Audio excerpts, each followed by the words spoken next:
잠자리 동화 윤봉길.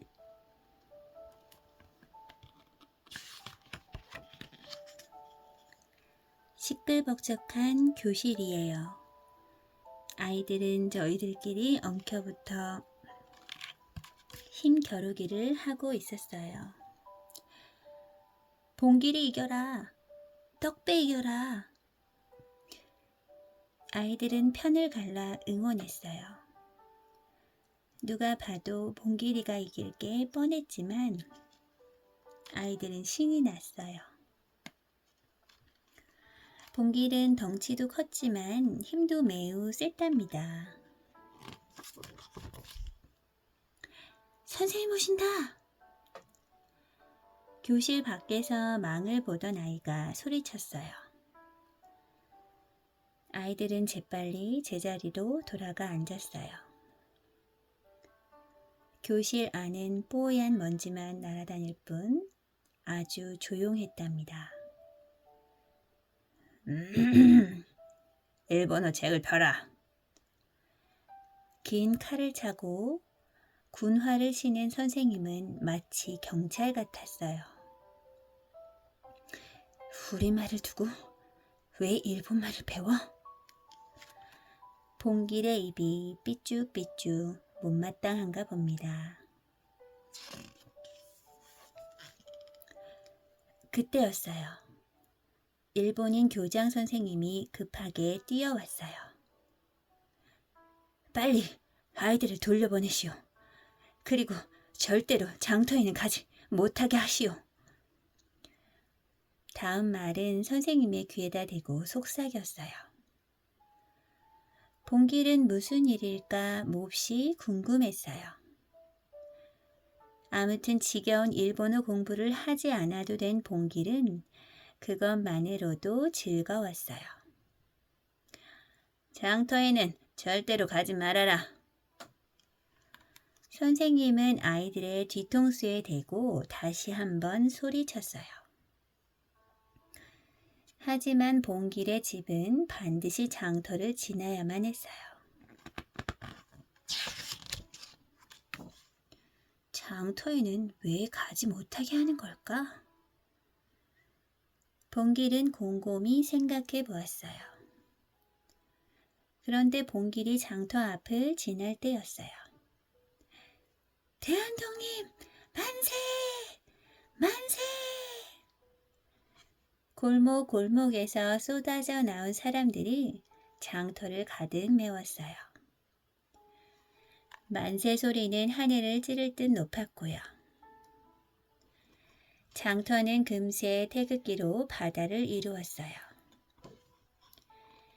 할아버지서부터 어린 꼬마까지 모두들 목이 터져라 만세를 부르며 뛰어갔어요. 봉길도 만세를 부르며 사람들의 뒤를 따랐어요. 일본 놈들을 모조리 몰아냅시다. 제일 앞서 났던 사람이 소리쳤어요. 만세 소리는 더욱 커져 장터가 떠나갈 것 같았어요. 그런데 갑자기 총소리가 들렸어요. 탕, 탕, 탕. 언제 왔는지 일본 군인들이 앞을 가로막고 총을 마구 쏘아댔어요. 사람들은 피를 흘리며 쓰러졌어요. 봉길의 앞에 있던 사람도 옆에 있던 사람도 태극기를 가슴에 꼭 안은 채 죽어갔어요. 봉길은 놀랄 새도 없이 몸을 피했어요. 이 날이 바로 3월 1일 3.1 운동이 일어난 날이었어요.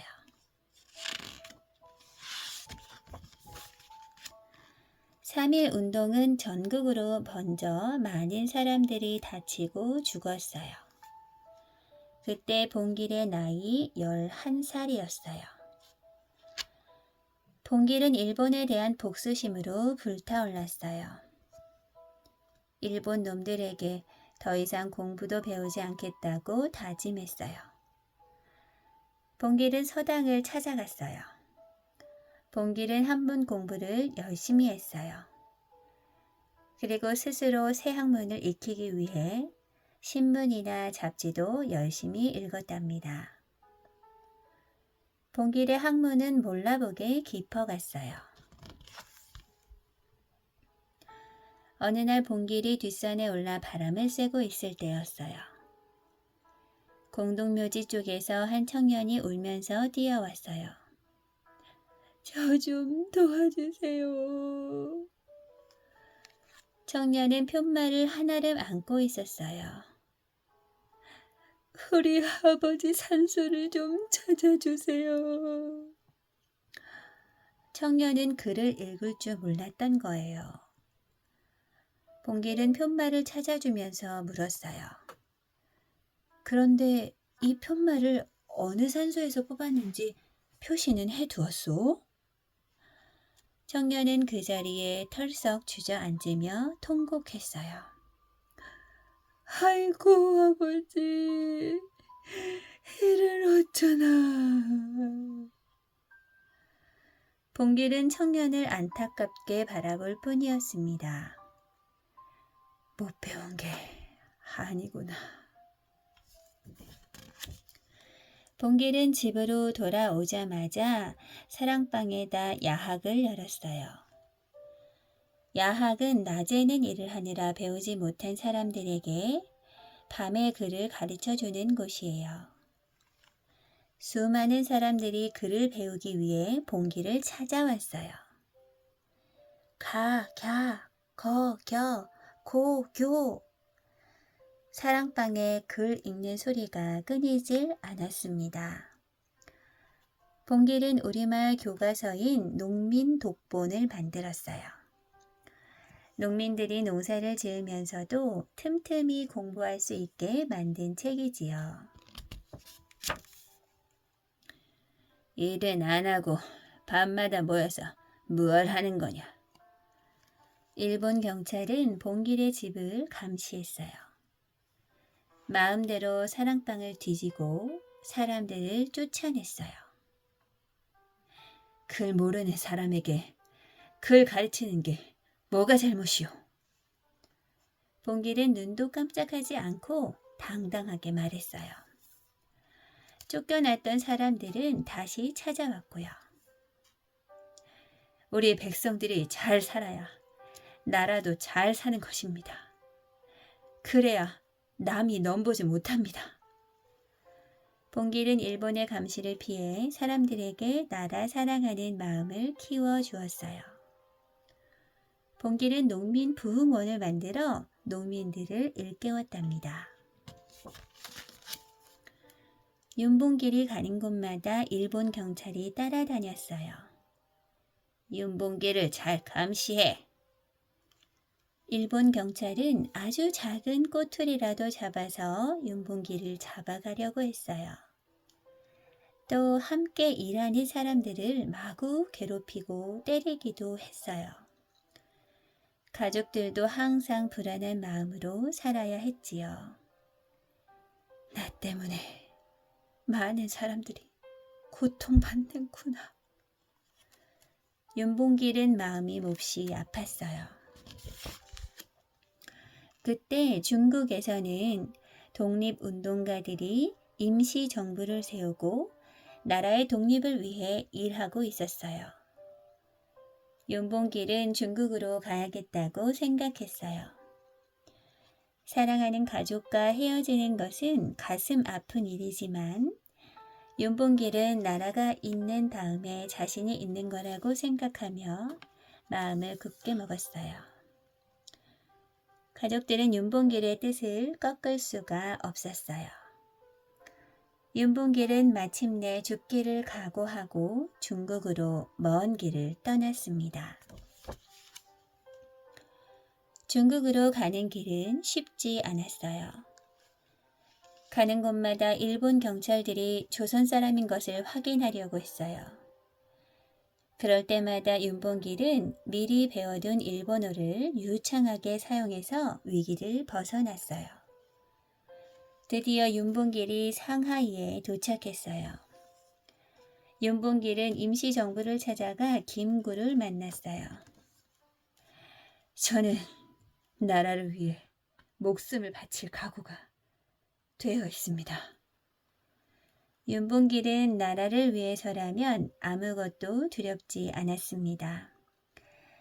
김구는 윤봉길의 어깨를 힘차게 껴안았어요. 윤봉길은 김구를 도와 열심히 일했어요. 그러던 어느 날 윤봉길은 신문을 읽다가 깜짝 놀랐어요. 독립투사 이봉창이 일본 천황을 죽이려다가 실패했다는 기사가 실려 있었던 거예요. 아, 드디어 조국을 위해 내가 할 일을 찾았다. 윤봉길은 이봉창이 이루지 못한 일을 반드시 자신이 성공시키겠다고 다짐했어요. 윤봉길은 김구에게 자신의 생각을 알렸어요. 김구는 윤봉길의 뜻을 받아들였답니다. 마침 홍커우 공원에서 천황의 생일잔치를 연다는 소식이 전해졌어요. 윤봉길은 김구와 함께 차근차근 계획을 세웠어요. 윤봉길이 떠나는 날 아침 김구는 윤봉길에게 따뜻한 밥상을 손수 차려주었어요. 윤봉길은 자신이 차고 있던 시계를 풀어 김구에게 주었고요. 김구의 두 눈에는 뜨거운 눈물이 흘러내렸어요. 윤봉길은 일본 경찰의 눈을 속여 공원 안으로 들어갔어요. 공원에서는 수많은 일본인들이 천황의 생일을 축하하며 즐거워했어요. 마침내 윤봉길은 가슴속에 품고 온 도시락 폭탄을 꺼내 들었어요. 대한독립 만세! 윤봉길의 만세 소리와 함께 커다란 폭발음이 울렸어요. 홍커우 공원은 순식간에 아수라장이 되었어요. 비록 천황을 죽이지는 못했지만 세계 만방에 대한민국의 기상을 보여준 순간이었어요. 윤봉길은 그 자리에서 체포되어 결국 사형을 당하고 말았답니다. 3.1운동이 일어났던 1919년, 일본인들에게는 결코 배우지 않겠다는 마음의 결정을 내린 후 윤봉길 의사는 학교를 포기하고 서당에 들어갑니다. 자신의 생각대로 분명한 의사결정을 내린 것이지요.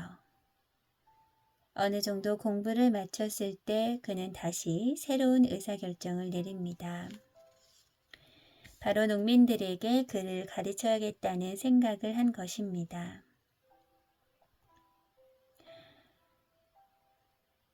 평생 애국이라는 기준으로 분명한 의사결정을 해왔던 윤봉길 의사. 우리는 영원히 그를 존경합니다.